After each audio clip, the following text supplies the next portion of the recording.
안녕하세요.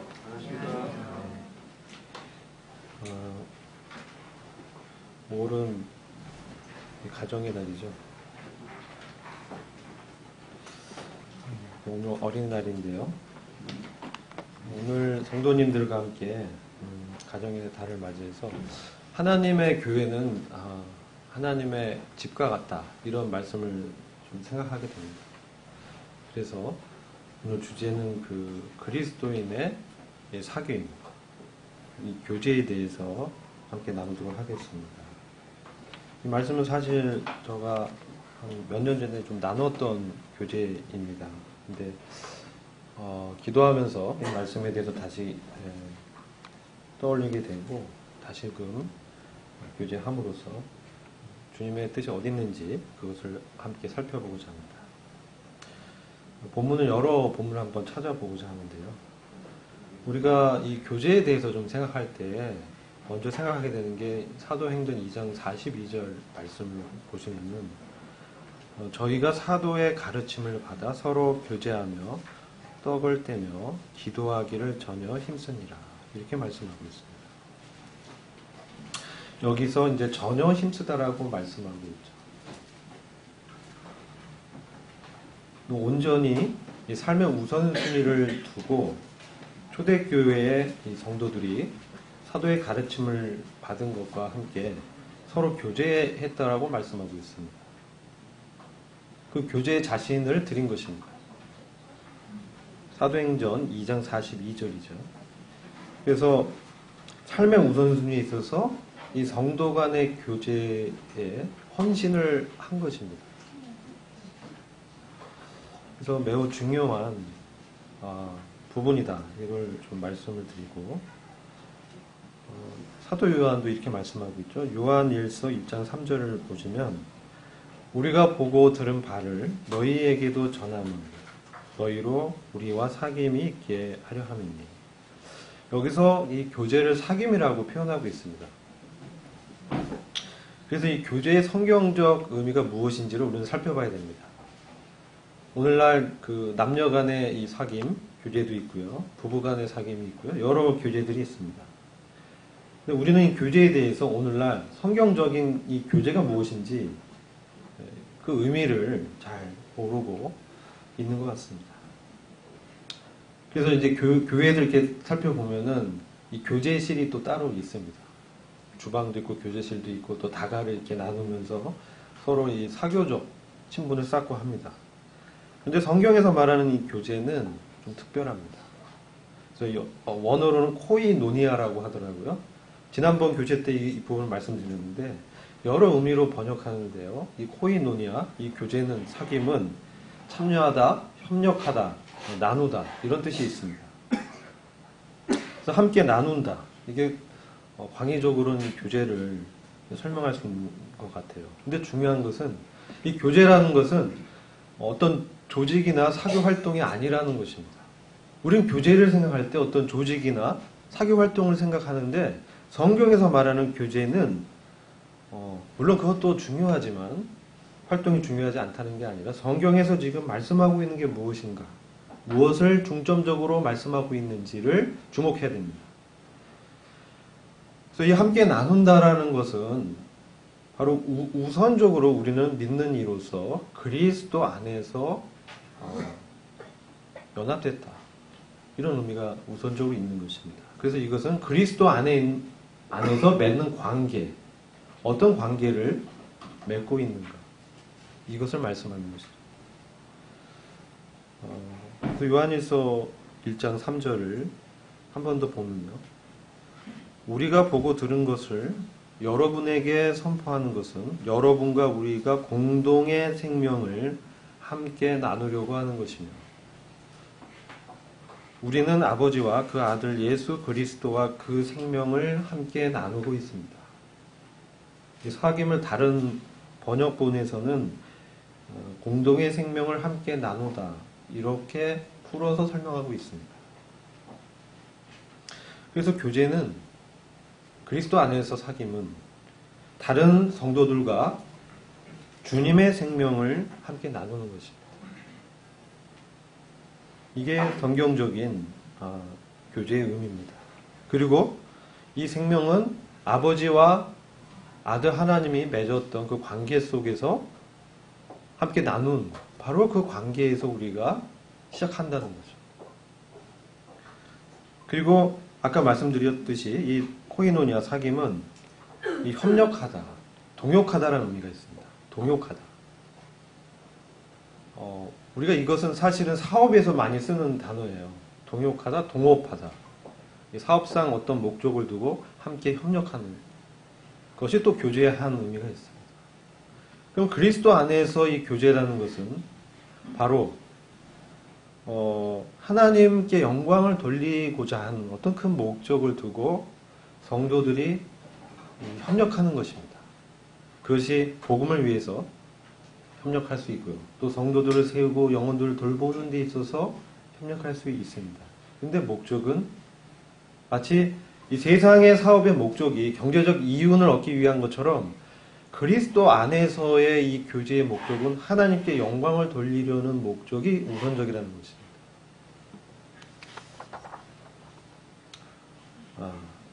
또 이제 이 교제의 다른 의미를 말씀드리고자 합니다. 하나님과의 관계 속에서 받은 그 생명을 성도들과 함께 나누는 겁니다.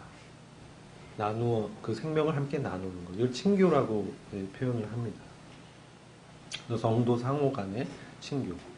근데 이것은 반드시 먼저는 하나님과 그런 생명의 관계가 먼저 맺어져야 되는 거죠. 그래야 성도 간의 상호 친교가 되어지는 것입니다. 그래서 이 친교는 먼저는 하나님과 맺은 관계에서 하나님으로부터 받은 것을 성도들 간에 서로 이렇게 나누는 것입니다. 이게 초기 교회에서 말씀했던 이 코이노니아 교제의 이 성경적 의미입니다. 그래서 이를 통해서 하나님을 더 잘 알도록 돕는 것이죠. 그리고 상대방을 이렇게 세우는 것입니다. 그래서 그 삶을 그리스도 안에서 풍성하게 해주는 것. 이것이 바로 이 교제라고 할 수 있습니다. 그래서 우리가 함께 교제합시다. 이 얘기는 함께 하나님의 생명을 받은 것을 나눕시다. 이런 의미인 것이죠. 그리고 이 성경의 이 사도행전 특별히 보게 되면은 초대교회 성도들이 주로 이 교제를 어떤 식으로 또 표현했느냐, 물질을 함께 나누는 것으로 표현했습니다. 이게 굉장히 일반적으로 언급이 되고 있습니다. 신약 성경에서 가장 일반적으로 교제를 얘기하는 것은 물질적 소유를 함께 나누는, 그게 하나의 교제로 말씀하고 있습니다. 그래서 로마서 12장 13절에서 성도에 쓸 것을 공급하라 이렇게 말씀하고 있고요. 고린도후서 9장 13절에 보면은 고린도 교회의 어떤 후한 연보를 통해서 하나님께 영광을 돌린다 이런 말씀이 있습니다. 또 히브리서 13장 16절 보면은 오직 선을 행함과 서로 나눠주기를 잊지 말라. 왜냐하면요, 이 소유라는 것은 사실은 우리는 그것이 내 거라고 생각합니다. 근데 사실은 그것은 하나님의 것입니다. 하나님의 것을 맡긴 거죠. 그래서 청지기적 책임을 하는 거죠. 특별히 성도 간에 이 소유를 나누는 것. 실질적인 교제의 표현입니다. 그래서 이 물질적 소유를 나누는 이런 부분에 있어서 고린도후서 8장 13절, 14절에서는 동역의 관계에서 이 부분을 얘기하는데요. 제가 한번 읽어드리겠습니다. 이는 다른 사람들은 평안하게 하고 너희는 공고하게 하려는 것이 아니요 평균케 하려 함이니 이제 너희의 유여한 것으로 저희의 부족한 것을 보충하여 평균하게 하려 함이라. 너희의 유여한 것으로 저희의 부족한 것을 보충해서 고르게 하겠다. 이게 이 교제의 목적이죠. 그래서 영적으로 풍성했던 예루살렘 교회는 그들의 복음을 이방인들에게 증거함으로 영적인 부유를 나눴습니다. 반대로 이방인 교회 중에 고린도 교회는 그들이 가졌던 유효했던 물질적인 부를 예루살렘 교회에 함께 나눈 것입니다. 그래서 함께 고르게 하겠다라는 것이 이 교제의 목적이죠. 근데 이런 관계의 기초는 바로 하나님과 연합된 생명에서 나온다는 것입니다. 그래서 고린도전서 1장 8절 9절을 보시면 이렇게 말씀하고 있습니다. 고린도전서 1장 8절 9절 제가 읽겠습니다. 주께서 너희를 우리 주 예수 그리스도의 날에 책망할 것이 없는 자로 끝까지 경고케 하시리라. 9절 너희를 불러 그의 아들 예수 그리스도 우리 주로 더불어 교제케 하시는 하나님은 미쁘시도다. 이렇게 말씀하고 있는데 사실 우리가 고린도 교회는 얼마나 많은 문제가 있었다는 것을 잘 알고 있습니다. 근데 사도 바울은 지금 고린도 교회에 대해서 책망할 것이 없는 자로 끝까지 경고케 주님께서 하실 것이라고 약속을 상기케 해주죠. 그러면서 그렇게 할 수 있었던 근거가 뭐냐? 너희를 불러서 구원해서 바로 우리 주님과 더불어 교제케 하시는 하나님은 미쁘시도다. 하나님의 신실하심, 하나님의 미쁘심에 있고 또 바로 이 주님과 특별한 교제를 통해서 그들이 책망할 것이 없는 자로 끝까지 경고케 된다는 것입니다. 책망할 것이 없다라는 게 얼마나 놀라운 말씀입니까? 저 자신을 보더라도 굉장히 흠이 많은 사람입니다. 그렇게 생겼잖아요. 근데 주님은 바로 우리에게 생명을 주셔서 그 생명을 나누게 하고 그 주님의 사역의 열매들을 공급해 주셔서 그를 이렇게 세워준다는 거죠. 그래서 그로 하여금 점점 주님을 닮아가게 하고 주님의 성품을 우리가 주님의 그 본성에 참여하게 됐잖아요. 그래서 주님의 그 본성, 성령님의 열매를 이렇게 나누는 거, 그리고 그 생명에 함께 참여하는 거. 이렇게 해서 결국은 하나님 원하시는 믿음의 수준, 주님을 닮아가는 것, 이것을 이루게 하는 거죠. 인간적으로 봤을 때는 전혀 개선할 수 없다고 생각이 됩니다. 근데 하나님께서는 그렇게 하시겠다는 거죠. 그래서 이 교제는 바로 이 주님의 생명에 참여한다는 의미도 있습니다. 주님의 생명. 그래서 우리가 많이 얘기합니다. 그리스도의 안에서 지체가 됐다. 이런 표현을 그리스도 안에서 한 몸이 됐다. 이렇게 얘기합니다. 그리고 우리는 주님의 소유가 됐다. 이렇게 얘기하는데요. 교제적인 관점에서 보면은 제가 예를 들어서 어떤 차를 제가 소유했다. 이게 이제 소유가 됐잖아요. 근데 그리스도 안에서 소유가 됐다는 의미는 그보다 훨씬 없습니다. 그것은 한 몸이 됐다는 것인데 바로 그리스도의 몸된 교회의 지체가 됐다는 얘기입니다. 그것은 다시 말해서 머리 대신 이 그리스도와 하나로 연결이 됐다. 우리가 요한복음 15장에서는 이 진리에 대해서 포도나무 비유를 통해서 설명합니다. 포도나무 대신 주님에게 가지가 이렇게 연결된 부분이라고 설명하고요. 바울은 그것을 몸으로 설명했습니다. 지체가 됐다는 것을. 이것은 다른 말로 그리스도 안에서 연합됐다는 의미인데요. 여기에 우리의 교제의 비밀이 있습니다. 여기에 우리의 사귐의 기초가 있는 것입니다. 우리가 그분의 몸의 지체라고 생각을 하는데 이것은 좀 더 말씀드리면은 아까 이제 로마서 11장 17절 18절 말씀을 통해서 돌 감람나무였던 우리가 참 감람나무에 접붙여졌잖아요. 그러면 그 뿌리에서 진액이 이제 올라와서 참 붙여진 돌 감람나무 이 가지를 참 감람나무처럼 붙어있게 하고 생명적으로 연결이 됩니다. 마치 우리가 몸에 손가락과 손바닥, 이 손목이 다 이 안에 핏줄이 있고 피가 흐르고 관절과 골수가 연결된 것처럼 한 몸이 되는 거죠. 이게 바로 그리스도 안에 한 몸이고 이 몸이기 때문에 그리스도 안에서 우리가 하나라는 이 생명의 관계에서 출발하는 거예요.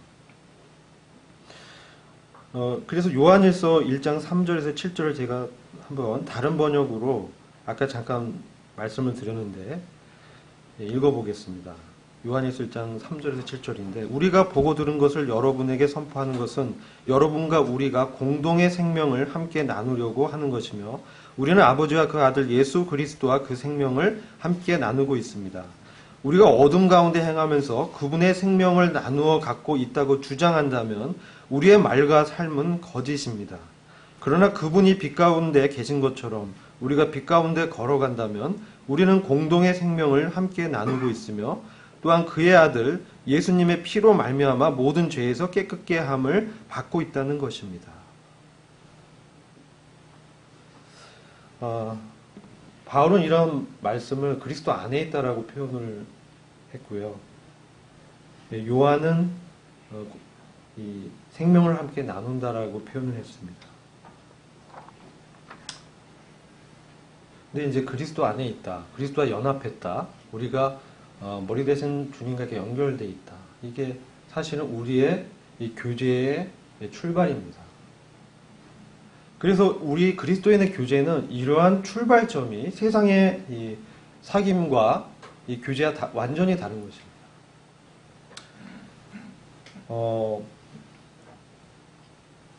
우리가 이제 포도나무에 가지가 붙어 있다라고 얘기할 때요.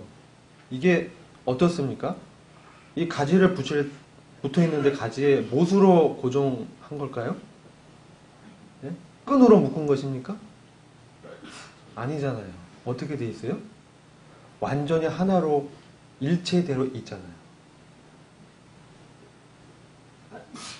우리는 그리스도의 몸의 지체라고 할 때 바로 그런 것입니다.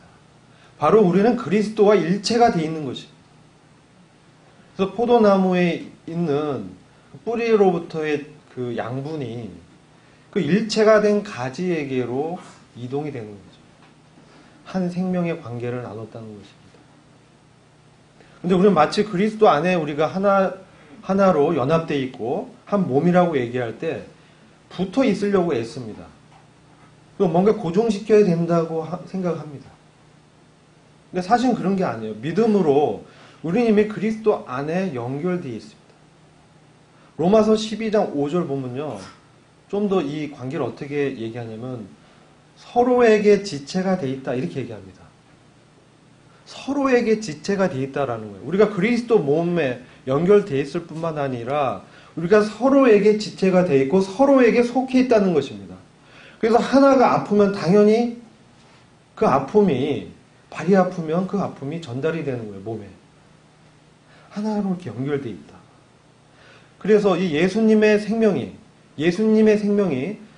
우리가 원하든 안 하든 생명적으로 연결되기 때문에 자연적으로 흘러나와서 그 양분이 가지로 전달돼서 열매를 맺도록 돼 있는 거예요. 이 생명은 자연스러운 관계라는 거죠.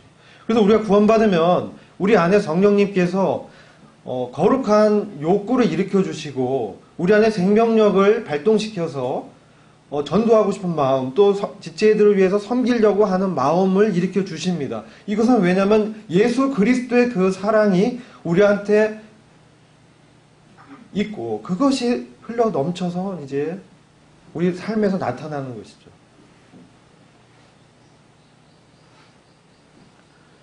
우리가 그리스도 안에 거한다라고 얘기할 때 이것은 어떤 수동적인 것으로 생각할 수 있습니다. 그런데 요한복음 15장 4절에서 5절을 보면 매우 적극적이고 능동적으로 그 안에 거하라고 명령을 하고 있습니다. 제가 이 말씀을 왜 드리려면 우리가 그리스도 안에 교제와 사귐을 풍성히 하려면은 바로 하나님과 연합된 이 사귐에 대해서 먼저는 잘 이해해야 됩니다. 그래서 그리스도 안에 거해야 된다. 그분 안에 거해야 한다라고 명령하고 있습니다. 그래서 그리스도 안에 우리가 연결되어 있다라는 이 기초 안에서 우리는 그분 안에 거하려고 해야 되는 거죠. 동시에 이 말씀을 보게 되는 거예요. 이게 골로새서 2장 6절에서 7절 보면 이렇게 얘기하고 있습니다. 그러므로 너희가 그리스도 예수를 주로 받았으니 그 안에서 행하되 그리스도 안에서 행하라고 말하고 있습니다. 그리스도 안에서 머물러 있어야 되고 계속 그분 안에서 행해야 된다라고 명령하고 있습니다. 그래서 우리는 마땅히 이 명령에 순종해서 주님 안에 거하는 삶을 살아야 되는 것입니다. 어떻게 하면 이런 삶을 살 수 있을까요? 여기에 우리 교제에 실마리가 있다고 생각합니다. 이거 다 아는데 어떻게 하면 그런 삶을 살 수 있느냐는 거죠.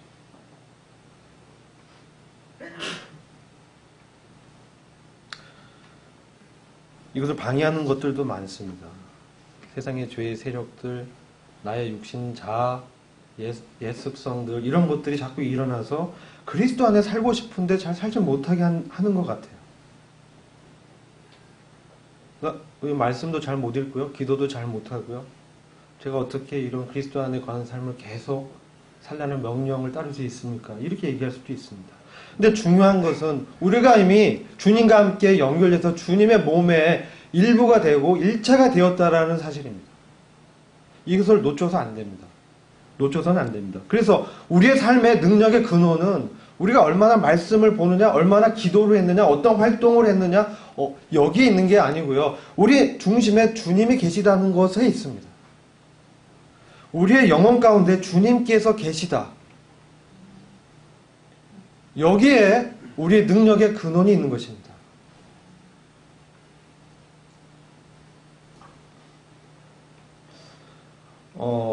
그리스도 안에 거하는 삶에 대해서 이렇게 생각하면서 성도들의 삶을 이제 네 가지로 어떤 분이 분류했습니다. 참 공감이 되더라고요. 그리스도인의 삶이 네 가지 어떤 카테고리가 있는데 첫 번째는요. 주님을 믿은 후에 이제 나는 새롭게 됐으니까 이제 열심히 다시 옛날처럼 자기의 노력과 애씀으로 이제 섬기는 것입니다. 이게 될까요? 이게 잘 안 됩니다. 처음엔 되는 것 같았었는데 실패하는 자기를 발견하게 되죠. 요한복음 15장 5절에 나를 떠나서는 너희가 아무것도 할 수 없다. 그거를 깨닫게 됩니다. 그러니까 그 다음에 어떻게 합니까? 이제 정말 아무것도 안 합니다. 이게 첫 번째 방법의 반작용으로 나타난 거예요. 자기 노력으로 사는 것이 무력하다는 걸 경험했잖아요. 그러니까 정반대로 이제 극단적으로 나오는 거죠. 근데 이렇게 살다 보는데 정말 성령의 열매가 나타나는가? 요즘 부족함을 보게 되는 거죠. 이게 두 번째 카테고리고요. 세 번째 카테고리는 이게 주로 일반적인 그리스도인들 가운데 나타나는데요. 주님 도와주십시오. Help me, 주님 이렇게 하는 거예요. 이것은 뭐냐면요. 우리가 안 그런다고 생각하는데 한번 잘 들어보세요. 우리는 입술로 주님을 고백하는데 우리가 성실하죠. 그리스도는 참 성실하게 살려고 합니다. 자신의 지혜, 능력이 있어요. 자기의 어떤 능력이 있고 자기 인격이 있습니다. 그래서 어떤 문제를 이제 푸는데 어느 정도까지는 제 능력으로 되는 거예요. 근데 위기 상황이 오면은 이제 안 되잖아요. 그때 주님 도와주십시오라고 하는 것이에요. 그때 기도하는 겁니다. 주님 도와주십시오. 근데 이게 뭐냐면 부분적으로 주님을 의뢰하는 거예요.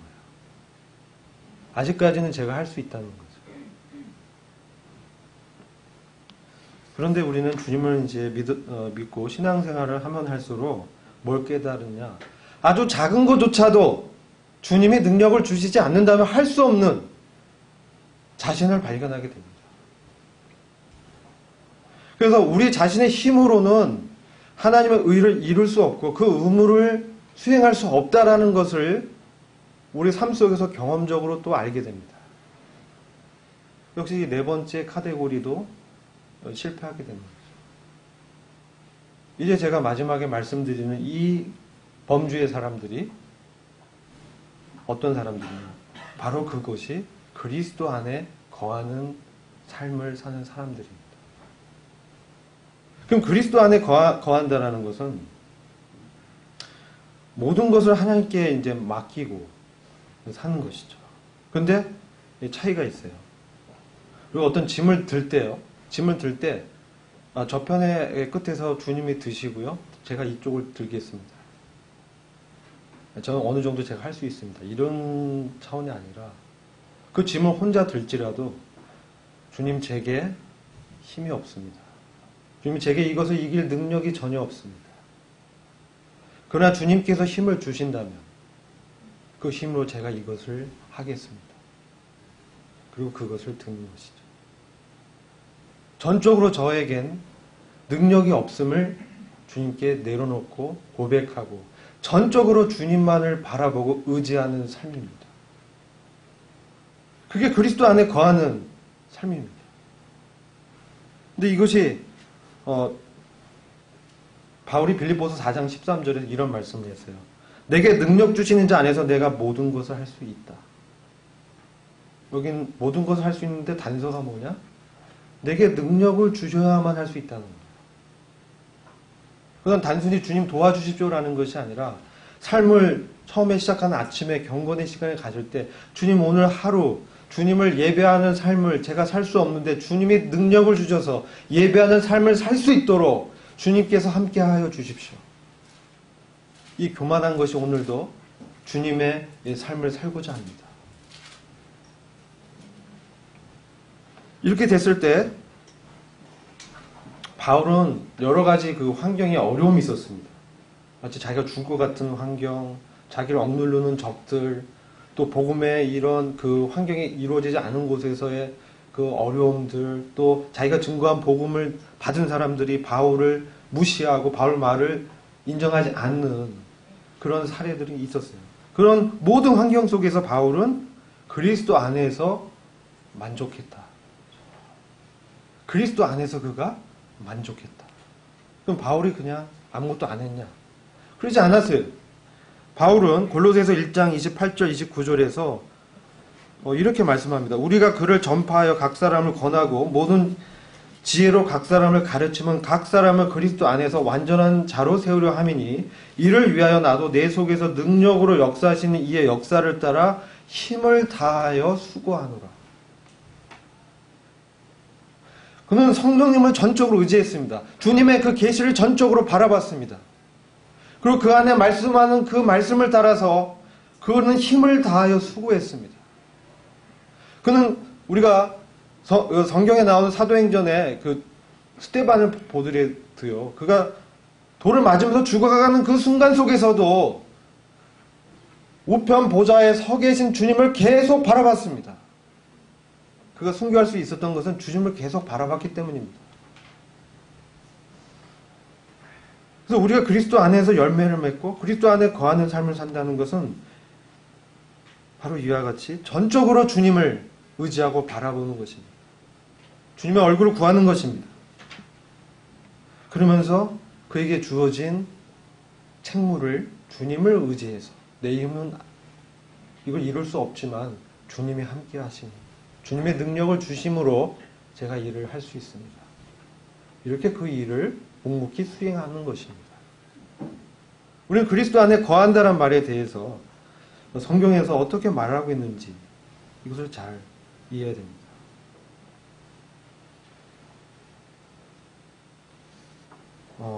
이제 우리가 친교, 사귐, 교제를 이렇게 나누는데 이런 관계가 기초가 돼서요. 주님을 전적으로 의지했을 때 나에게는 선한 것이 전혀 없습니다, 주님. 그러나 주님께서 저 안에서 말씀하시고 저에게 능력 주신 그 힘으로 제가 오늘 하루를 주님이 허락한 이 환경에서 살겠습니다, 주님. 완전히 다르죠. 주님 저를 도와주십시오. 그럼 내가 이렇게 사는데 주님 좀 도와달라는 거예요. 근데 주님 제게 힘이 되어 주십시오. 주님 제게 생명이 되어 주십시오. 주님 제게 길이 되어 주십시오. 주님 제게 진리가 되어 주십시오. 그것은 전적으로 나는 그럴 수 없다라는 것을 인정하는 삶입니다.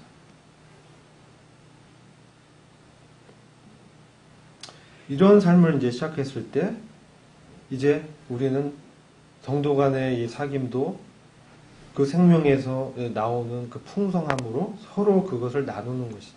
주님은 제게 이렇게 역사하셨습니다. 그런데 저는 넘어졌는데 그 죄를 주님께 고백합니다. 나의 나된 것은 하나님의 은혜였습니다. 그렇게 얘기하는 거예요. 어떤 분이 이제 어떻게 이렇게 주님과의 시간을 계속 온종일 그 친구의 시간을 가질 수 있습니까?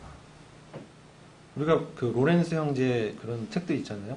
수도원에서 한다면 가능하겠지만 우리의 실제적인 삶 속에서 어떻게 온종일 하나님과 친구의 시간을 가질 수 있습니까? 불가능하지 않습니까? 그런 삶은 애당초에 그냥 아이디어라고 이상적인 얘기지요. 이렇게 생각을 저도 했습니다. 근데 그럼에도 불구하고 우리 성경에서는 쉬지 말고 기도해라. 항상 기뻐하라. 감사하라. 이렇게 말씀하고 있단 말이에요. 그럼 우리는 어떻게 이런 삶을 살 수 있느냐는 거죠. 저는 이제 다윗의 시편에서 그 길을 보게 됩니다. 다윗의 시편 25장 5절에서 이렇게 말씀했습니다. 주는 내 구원의 하나님이시니 내가 종일 주를 바라나이다. 여기는요, 어떤 어려운 상황이 생길 때만 주님을 바라보는 게 아니고요, 종일 주를 바라나이다. 이거는 하나님을 바란다는 것은 하나님께 모든 기대를 건다는 것입니다. 하나님께 전적으로 의지한다는 자기 의지의 표현입니다. 나는 하나님만을 바라겠습니다. 그분의 얼굴만을 구하겠습니다, 주님. 이렇게 지금 다윗이 기도한 것입니다. 이게 구약적으로 그리스도 안에 거한다라고 저는 좀 생각합니다.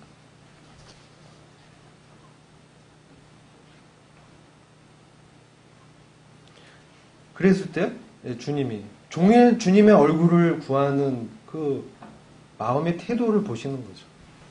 제가 일을 할 때 집중할 수 없습니다. 그럼 이 시간은 어떻게 주님을 구합니까? 우리는 그래서 아침에 일어나서 주님을 바라봐야 됩니다.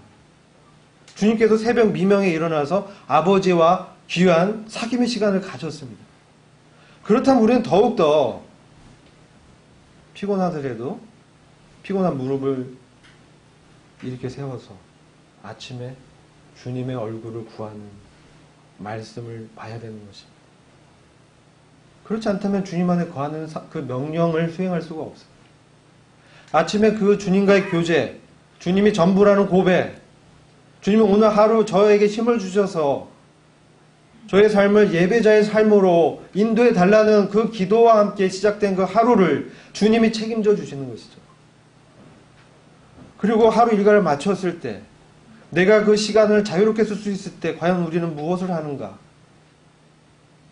주님의 얼굴을, 주님의 말씀을 구한다면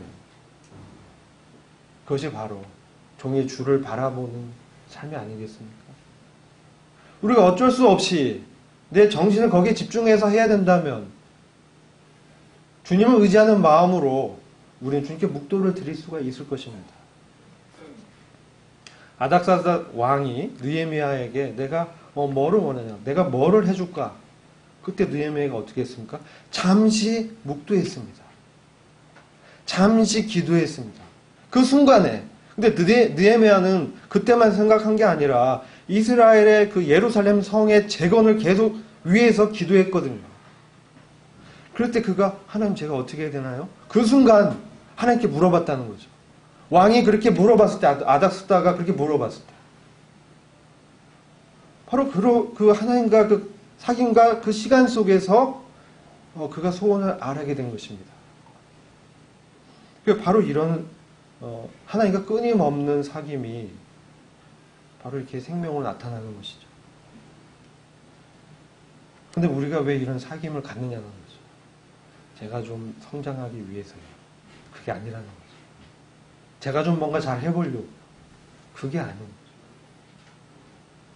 주님을 기뻐하기 위해서. 주님 자체가 인생의 목적이기 때문에. 주님 자신이 내 길이고 생명이기 때문에. 시편 37장 4절에는 이렇게 얘기합니다. 또 여호와를 기뻐하라. 저가 내 마음의 소원을 이루어 주시리로다. 여호와를 기뻐하라. 주님을 기뻐하는 삶. 우리가 말씀을 읽을 때도 그 단어 구절구절을 읽을 때 그냥 심상히 넘길 것이 아니라 그 말씀에서 하나님을 찾는 것입니다. 하나님이 여기서 나한테 뭐라고 말씀하시는지 집중하는 것입니다. 그때 아버지인 하나님께서 제게 말씀하십니다. 그럼 다시 제가 그것을 다시 하나님께 기도로 말씀하는 거죠. 이게 하나님 아버지의 사귐이에요. 이런 교제 속에서 아버지 안에서 우리가 정말 기뻐하는 것이죠. 그런데 우리가 주님이 우리에게 하나님께 나눠줄 수 있는, 우리가 하나님께 뭘 드릴 수 있겠습니까? 그런데 주님께서는 우리가 하나님과도 교제하고 사귈 수 있는 것을 주셨어요. 그것이 예배인 것입니다. 예배로 우리는 주님과 나누고 사귀는 것입니다. 주님을 높이는 것입니다. 그 요한계시록 4장 보면 내생물의 그 예배가 나오잖아요. 경배드리면서 우리 주님을 이렇게 찬양하는 거. 그리고 또 뭐가 있습니까?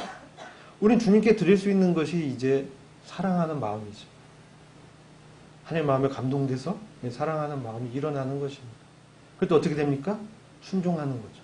사랑하기 때문에 순종하는 것입니다. 사랑하기 때문에 마음에서 우러나게 되는 거죠. 주님께 드리게 되는 거죠. 지체 어려움 봤을 때 이 나의 어려움은 느껴지는 것이죠. 왜? 서로에게 지체이기 때문에, 서로에게 속했기 때문에. 그래서 우리는 지체의 어려움이 내 어려움이 되고, 지체가 높아질 때 그것이 내가 높아지고 기뻐할 수 있는 것입니다. 왜? 서로에게 속해 있기 때문에 그런 것입니다. 그래서 그러니까 서로를 존경하고 높일 수 있죠. 그것은 바로 주님을 높이게 되는 것입니다. 이런 놀라운 예배와 순종의 특권을 저에게 주셨습니다. 그렇게 됐을 때 우리 주님께서 이렇게 말씀하죠. 요한복음 14장 23절에 사람이 나를 사랑하면 내 말을 지키리니 내 아버지께서 저를 사랑하실 것이요 우리가 저에게 와서 거처를 저와 함께 하리라. 주님이 우리 안에 거처를 삼으시고 계속 사귐을 갖길 기뻐하시는 거죠. 우리 안에 기쁨이 넘치고 주님으로부터 사귐에서 우리는 매일매일의 능력을 받게 되고 그 힘과 능력으로 세상을 이기는 것입니다. 왜 온종일 주님과 사귐을 갖는 삶에 대해서 생각해 보면서 이것을 막는 것이 무엇일까? 이걸 이제 생각해 보게 됐는데 사실 이제 골로새서 3장의 말씀을 잠시 보시겠습니다. 골로새서 3장을 보시면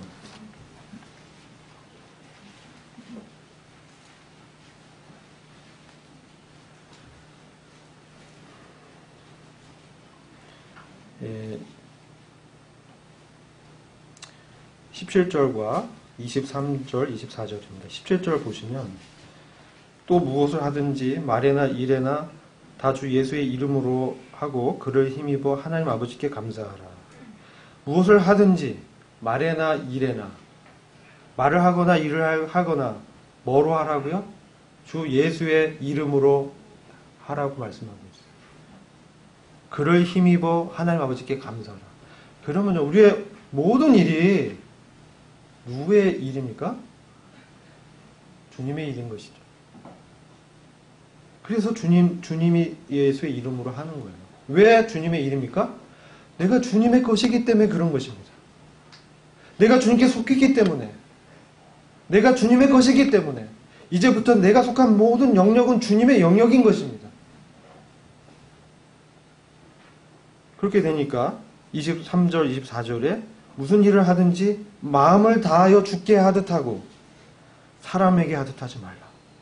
내가 항상 주님 앞에서 행하는 것입니다. 이게 주님과의 사귐을 갖게 되는 거죠. 사람에게 하는 게 아니에요. 이는 유업의 상을 주께 받을 줄 알미니 너희는 주 그리스도를 섬기느니라. 내가 어떤 말이나 일을 할 때 모든 나의 삶의 영역이 주님 그리스도를 섬기는 삶이 되는 것입니다. 우리는 이 예배당에 앉아있을 때나 내가 집에 있을 때나 직장에 있을 때나 학교에서 공부할 때나 이 말이나 모든 일이 다 주님을 섬기는 것입니다. 그래서 주님을 기도하고 주님을 기뻐하고 그 관계에서 행하는 것입니다. 그 능력의 근원은 내게 없어요. 내 안에 계신 주님께 있습니다. 주님을 바라고 온종일 주님을 구하고 주님 말씀을 기억하고 주님께 내 안에서 기도하고 그 순간 물어보는 것. 이게 그리스도 안에 거하는 삶을 사는. 그래서 그 우리의 사귐이 더 풍성해져서 넘쳐나게 하는. 그래서 그것이 우리의 복음에 합당한 삶을 사고 당신을 보니 내가 주님을 알겠습니다. 라는 삶의 열매가 그의 성품에서 나타나게 되는 것입니다. 이런 삶이 저희 가운데 풍성해지는 그러한 하나님의 집 교회가 되길 간절히 원합니다. 기도하고 마치겠습니다. 주님 감사합니다. 오늘 주님께서